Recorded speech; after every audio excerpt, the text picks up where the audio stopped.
கடகராசி ஒரு பெண் ராசி, ஒரு பிராமணர் ஜாதகம்,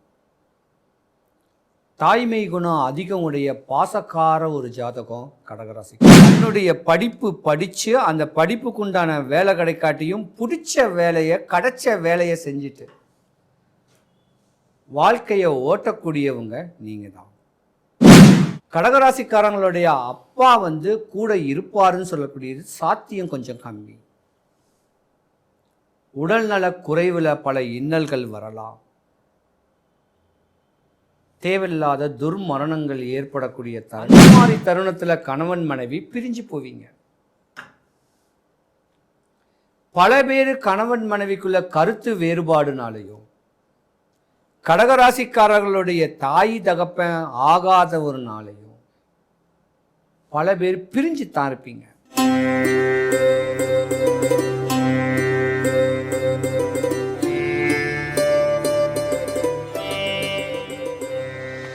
இரண்டாயிரத்தி 26 சித்திர மாதம் தமிழ் வருடப்பிறப்புக்கு பின்பு மேச ராசி முதல் மீன ராசி வரைக்கும் உங்களுடைய இரத்த சம்பந்தப்பட்ட உறவு ஒன்று பிரிய போகுது.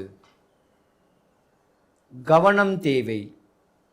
12 ராசிக்காரர்களும். கடகராசி ஒரு பெண் ராசி, ஒரு பிராமணர் ஜாதகம், தாய்மை குணம் அதிகம் உடைய பாசக்கார ஒரு ஜாதகம் கடகராசிக்காரங்க தான். கடகராசிக்கு அதிபதி சந்திர பகவான். அழகான ஜாதகம், அறிவான தன்மை பேசக்கூடிய ஒரு அமைப்புடையவங்க. நிறைய பேர் டாக்டர் சம்பந்தப்பட்ட ஒரு படிப்பு படிக்கணும், லா படிக்கணும், இன்னும் சொல்லப்போனால் டீச்சருங்க சம்மந்தப்பட்ட ஒரு படிப்பு கூட இது இருக்குது. ஜாதகம் உல்டாவாக போணுச்சுன்னா அர்ச்சகராக இருக்கக்கூடிய ஒரு தருணமும் நிறையவே இருக்குது. ஏன்னா கர்மப்பலனை அனுபவிக்கணும்னு பிறந்த ஒரு ராசி இந்த கடகராசி. தான் வாழ்க்கையவே தான் குடும்பத்துக்காக அர்ப்பணிக்கப்பட்ட ஒரு ஜாதக தன்மை உடையவங்க நீங்கள் தான். 2026க்கு முன்ன வரைக்கும் பல இடையூறுகளை இன்னல்களை கஷ்டப்பட்டவங்க நீங்கள் தான். கடகராசிக்கார பெண்கள் பாசத்துக்கு அதிபதியானவங்க.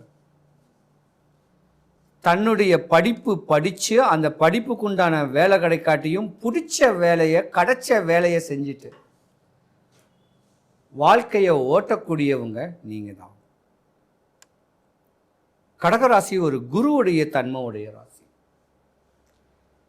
கடகராசிக்காரங்களுடைய அப்பா கூட இருப்பாருன்னு சொல்லக்கூடியது சாத்தியம் கொஞ்சம் கம்மி. உடல்நல குறைவில் பல இன்னல்கள் வரலாம். தேவையில்லாத துர்மரணங்கள் ஏற்படக்கூடிய தருணங்கள் வரலாம். அதனால் அப்பா மேலே ரொம்ப கவனமாக செலுத்துங்க, பாசமாக இருங்க, அவரை எதுவும் எதிர்த்து பேசாதீங்க.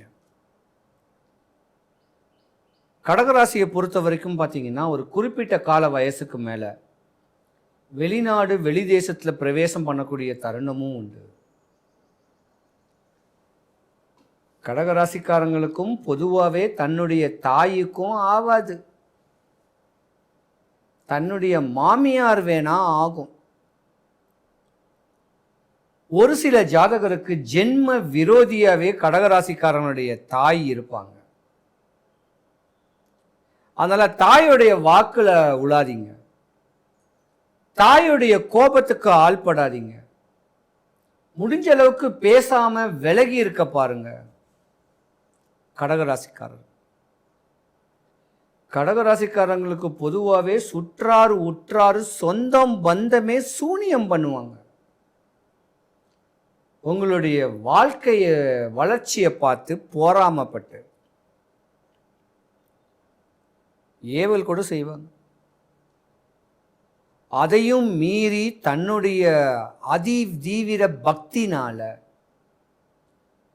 ஆண்டவன் மேலே வச்சக்கூடிய அன்புனால உங்களுக்கு ஒரு குறை வராது. கடகராசிக்காரர்களுக்கு பொதுவாகவே உடல்நலக் குறைவு ஒரு குறிப்பிட்ட கால வயசில் வரும். 45 வயசுலேருந்து 55 வயசு வரைக்கும் உடல் நலத்தில் குறைவு ஏற்படும். திடீர்னு உடல் நலக்குறைவு. அப்போ நீங்கள் வழிபடக்கூடிய தெய்வம் உங்கள் முன்னோர், உங்கள் குலதெய்வம். இவங்களை வழிபட்டு வந்தீங்கன்னா எந்த குறையும் வராது. கடகராசியில் ஆண் ராசியாக இருந்தீங்கன்னா ஒரு சின்ன புள்ளி ஒன்று உங்கள் ஜாதகத்தில் வந்துட்டு போகும். மனைவி மேலே என்னதான் அளவு கடந்த அன்பும் பண்பும் அனுசரணையும் ஒரு பயமும் பக்தியும் இருந்திருந்தா கூட 2026க்கு முன்ன உங்களுக்கு அஷ்டம சனி பகவான் வந்துட்டார். கல்யாணம் ஆகாதவங்களாக இருந்தால் மதமுற்று மதம் மாறின ஒரு நட்புனால ஒரு பிரச்சனைகள் தாய் தகப்பனுக்கு வர வாய்ப்பு இருக்கு. இல்லை கணவன் கடகராசியாக இருந்தீங்கன்னா மனைவிக்கு துரோகம் பண்ணக்கூடிய ஒரு தருணங்களும் வந்துட்டு போகும். இது விதி. மனைவி தவிர மாற்றான் மனைவி மேலே ஒரு ஆசை பாசம். கடகராசியில் பெண்கள் இருந்திருந்தா கூட ஒரு சில ஜாதக பெண்கள் கணவன் அல்லாத ஒரு நட்புனால ஏமாறி அந்த மாதிரி தருணத்தில் கணவன் மனைவி பிரிஞ்சு போவீங்க.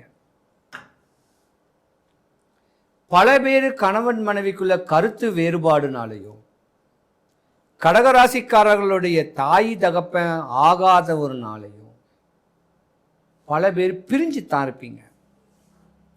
ஒட்டுணர்ந்து போக மாட்டீங்க.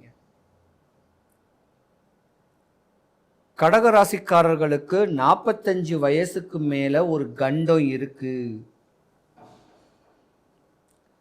45 வயசுன்னு கேட்கறது ரெட்டப்பட வயசு.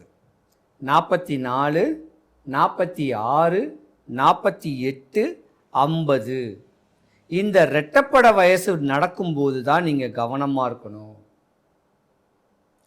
உங்களுடைய வளர்ச்சி பார்த்து நீங்கள் காரு வண்டி பங்களா வாங்கினா கூட சரி,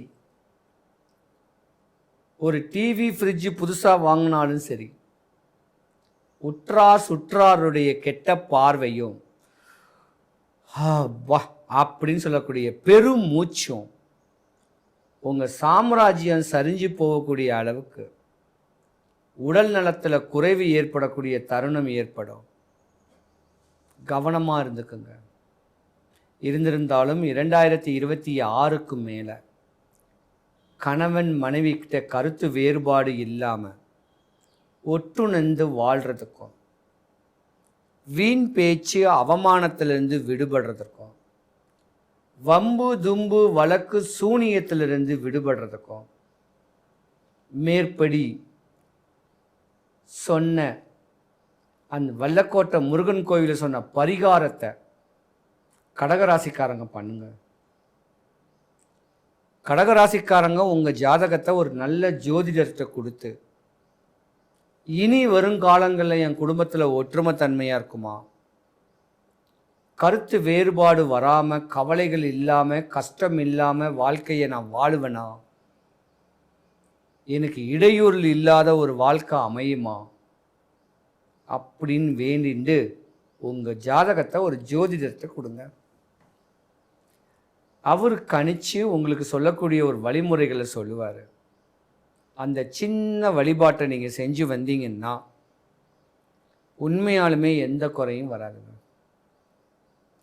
பிரச்சனைகள் பெருசாக இருந்தால் கூட அது சிறுசாகி குடும்பத்தில் ஒற்றுமைத்தன்மை விலகி ஒற்றுமைத்தன்மையோடு இருந்து வாழ்க்கையை ரசித்து ருசித்து வாழக்கூடிய தருணத்தையும் சந்தோஷமான ஒரு வாழ்க்கையை அமைச்சிக்கிறதுக்கும் பாடுபடும்.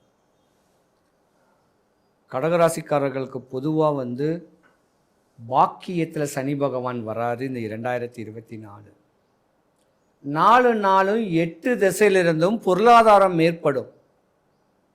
உங்களுடைய வேல்யூ உயர்ந்து போகக்கூடிய ஒரு வாய்ப்பு இருக்கு. காசு பணத்துக்கு குறை வராது.